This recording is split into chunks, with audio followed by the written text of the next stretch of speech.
Hi guys, welcome back. What is that? Yeah. Welcome back to my channel, or if this is your first time here, hello and welcome. My name is Mary.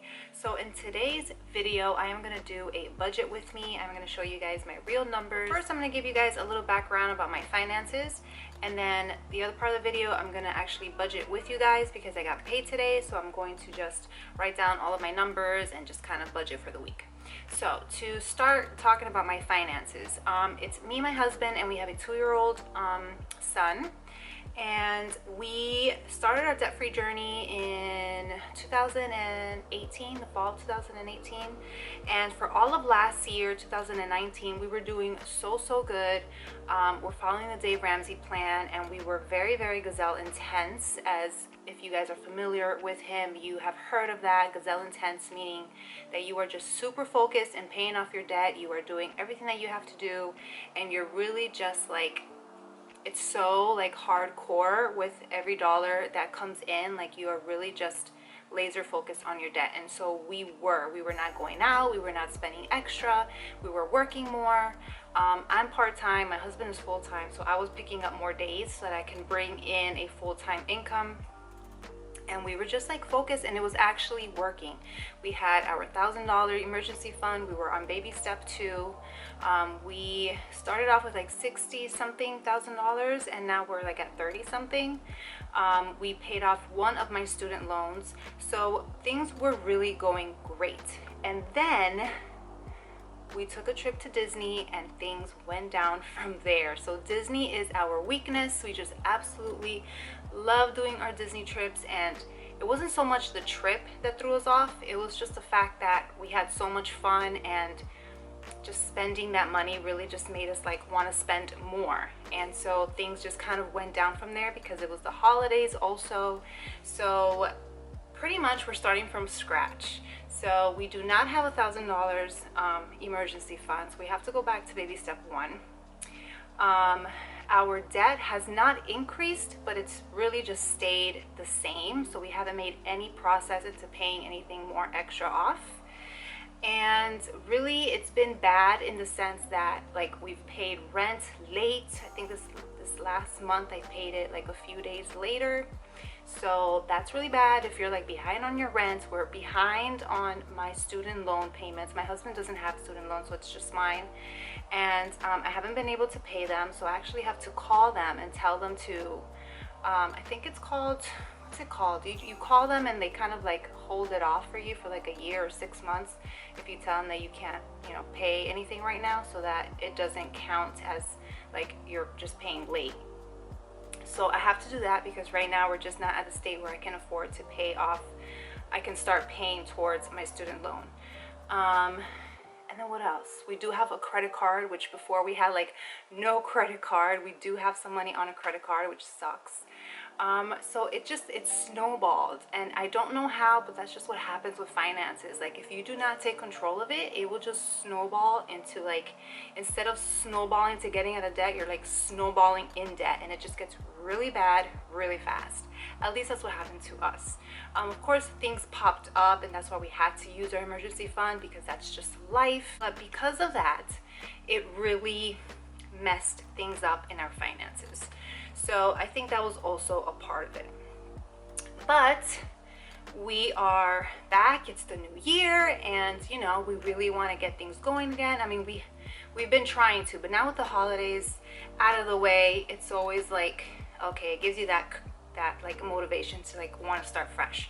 So I'm doing all this because I'm really not ashamed to share my real numbers in not in public, but like with you guys, because number one, it's not a permanent situation. This is a temporary situation. I know that we're going to get ourselves out of it, and I want to document it. I want to hold myself accountable, and I most importantly want to help someone, because it sucks, but you're not alone. So I really want to hopefully help you guys, and you guys, if you're interested, can follow along in this little journey. Especially if you're in a situation like this where you really feel like you're starting from scratch. Like, I feel like we're starting from scratch. We're actually like negative. We're negative because right now, like, you'll see when I do my numbers, like I did them really quick, and I know that we just don't even have enough money right now. So what are we gonna do? I don't know, but I'm gonna take you guys along with me, and don't worry, this is a temporary situation. We'll get ourselves out of it together, and it's all gonna be okay. It's just gonna take a lot of work, but that's fine. It is what it is, and we'll get through it. So anyway, so that's my little story, and now I'm gonna take you guys with me and show you guys the real numbers. Okay, hopefully this setup is okay. It's kind of tricky for me. I don't know how to really set my camera up on the tripod in like a bird's eye view for you guys to properly see this, but anyway, we are going to give it a try. Okay, so what I have with me is just a notebook and my planner, where I have my monthly calendar spread out with all of my bills and everything.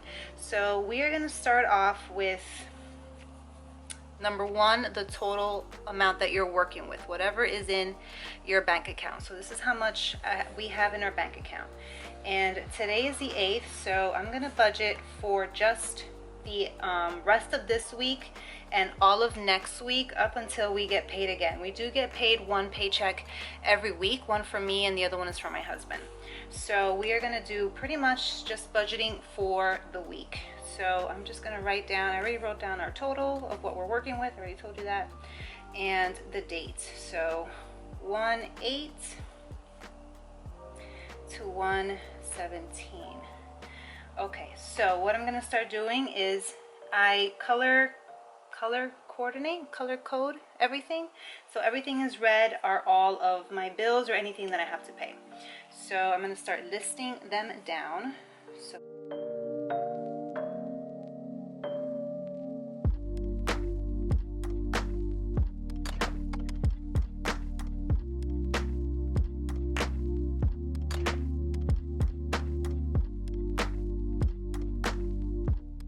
that is that. Okay, so those are my bills that are set in stone, payments that I know I have to make. So now what I'm gonna do is I'm going to start subtracting. So I'm gonna get my total number, and start subtracting everything from there on. So let's get our calculator.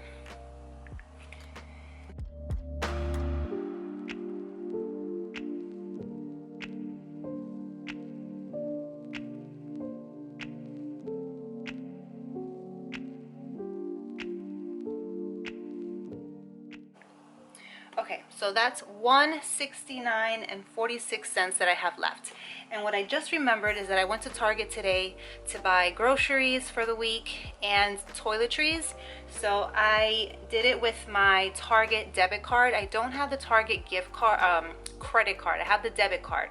So the annoying thing with that is, even though it's your debit card, Target takes a couple of days to have that taken off of your account. So if you don't keep track of that, that will totally blindside you when you think that you're budgeting and you have everything calculated and you forgot that you used your Target debit card, and then like 2 days later there's a withdrawal from your account and you have no idea what it was, and it was from Target that you just forgot to like calculate into your budgeting. So I'm gonna write that down before I forget.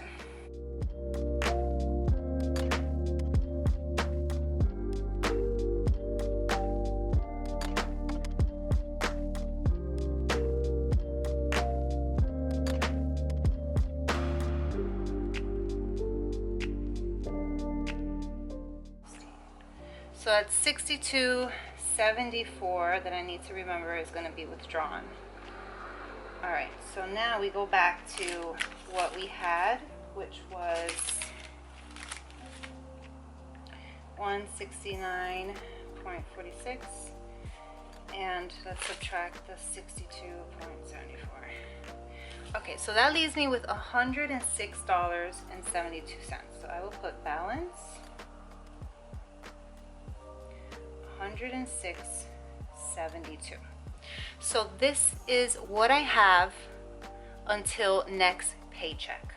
Now, after that, what I will do, just make a little line, and now I have to write down other things that I know I'm gonna have to pay. So for example, SunPass, we have to use SunPass because we have to go through the highway for everything, everywhere that we go. And then we have to calculate money for our car, for gas. So car gas. Also, we need to calculate groceries for next week because I only bought enough for this week, but not next week. So groceries. And then obviously we are not going to do any spending this weekend because we only have $106 and I still need to come up with money for this. So with that being said, groceries, I roughly budget about $80 a week. And then car gas, we drive a lot. We live far from everything, so we do spend a lot of money on gas. Right now we still have a little bit left, but I would say by Friday most likely I'm gonna have to fill up my tank again.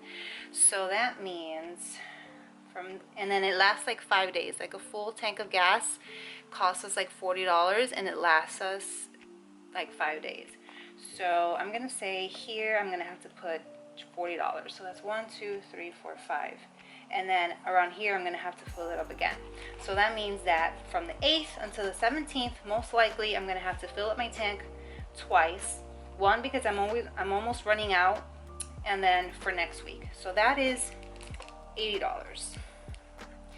And then SunPass, usually I put a whole amount, but because I haven't really had the whole amount in hand to fill up my to replenish my SunPass, it's just been deducting like every, like, you know how it deducts. So it's like every few days I feel like I'm getting deducted $10. So I don't know really like how I'm gonna go about that because that's annoying. So I'm just putting a question mark. All right, so now we're gonna go back to our calculator. Oh no, well we don't need our calculator. Well, yes we do, hold on, sorry, I'm confusing you. So 106.72, and from there I need to budget for gas because we absolutely need gas. So now I'm at 26.72 and I still need groceries for next week. So let's do this. 26.72 minus $80 for groceries. That's negative 53.28. And then SunPass. I really don't know how much SunPass is going to be charging me, but let's see here. I am going to write, I want to say probably like $30 from how I like see how much it charges me. So minus 30 for SunPass. I'm gonna put 30. So that means that from here until next Friday, we are negative 83.28. This is how much money we're short on. So balance is going to be negative 83.28. Now, what I'm going to do is I'm going to get my red pen and I am going to just put this in red.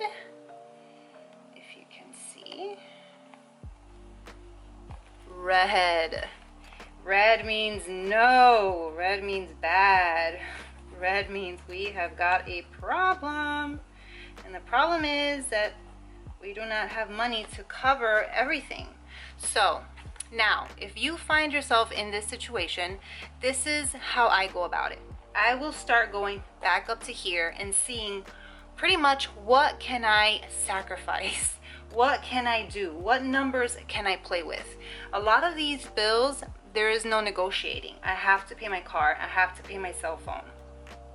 A lot of them are automatic payments. So Disney, they automatically withdraw it from me. So there's certain things I cannot do anything about. The only thing that I can do is Navient is $77. I can hold off because I'm gonna have to call Navient and tell them, listen, I have to stop my payments because I just can't afford to pay anything right now, and they will defer it for me. So I'm gonna put Navient on hold. It sucks, but that's what I'm gonna have to do. What else can I move around? Really, that's it. So now the other thing that I can do is I can really cut down on our groceries. I am fine with living off of like cup noodles and cereal. And my husband is fine living on, like, there's ways about it. Like Dave Ramsey says, you can you know, live off of rice and beans, beans and rice. Not literally, but meaning like, you know, as an adult you can live off of cheap food, whatever, you know. But I just want to make sure that there is good and proper food for my son. So that means that $80, I know that I can probably bring that down to 50, maybe 60, I don't know. But I'm really gonna have to be very careful with our groceries and really just not buy extra things that I normally would buy. For example, I love my oat milk, but that's like almost $5 for a cart. Like, that's not necessary. I could just not buy it, you know. So you really have to cut back on things that you would usually buy. But anyway, so $83.72. 83.28, sorry. I don't know where I got 72. Okay, so I am going to, okay, so if I have 77 that I'm not gonna pay, that's money that I can use towards this. So minus 77. Okay, so that means 628. So that means that I'll really be, if I don't pay my student loan, that will now put me negative 628. Why? Because I'm pretty much not going to use that and use that money to aid towards either gas money or the Sun Pass or to help out with my groceries. So now I will be negative 628. So down here I'm going to write down plan and hold off Navient. And that will put you onto negative 628. Meaning I'm still negative, and that is cutting it beyond close, because even if you did have enough money, you don't ever want to be negative, and you always still want to have at least $10 to $20 in your bank account, just, you know, just for a little comfort. So anyway, I don't want this video to be too long. I think it's like way too long already, but this is pretty much what I'm working with. So we are negative. Now I have to just figure out what we're gonna do for this week to meet that difference and then some, so that we are not like in this situation. So yeah, so I don't know what we're gonna do, but that's what it is. I will definitely keep you guys, my next video I will show you guys what I did for this week to help us get out of this negative area and bounce back by our next paycheck. So anyway, I hope this video was helpful, and yeah, if it helped you in any way, or if you're interested in following along with me and just seeing how I get out of this, hit that subscribe button. There's that notification bell, so that as soon as I upload an updated video on our finances and everything, you guys will know. And that's it. And give this video a thumbs up, since it helps my channel, and I really appreciate you guys taking the time to watch this video, and I really hope it helped you. So see you guys in the next one. Bye.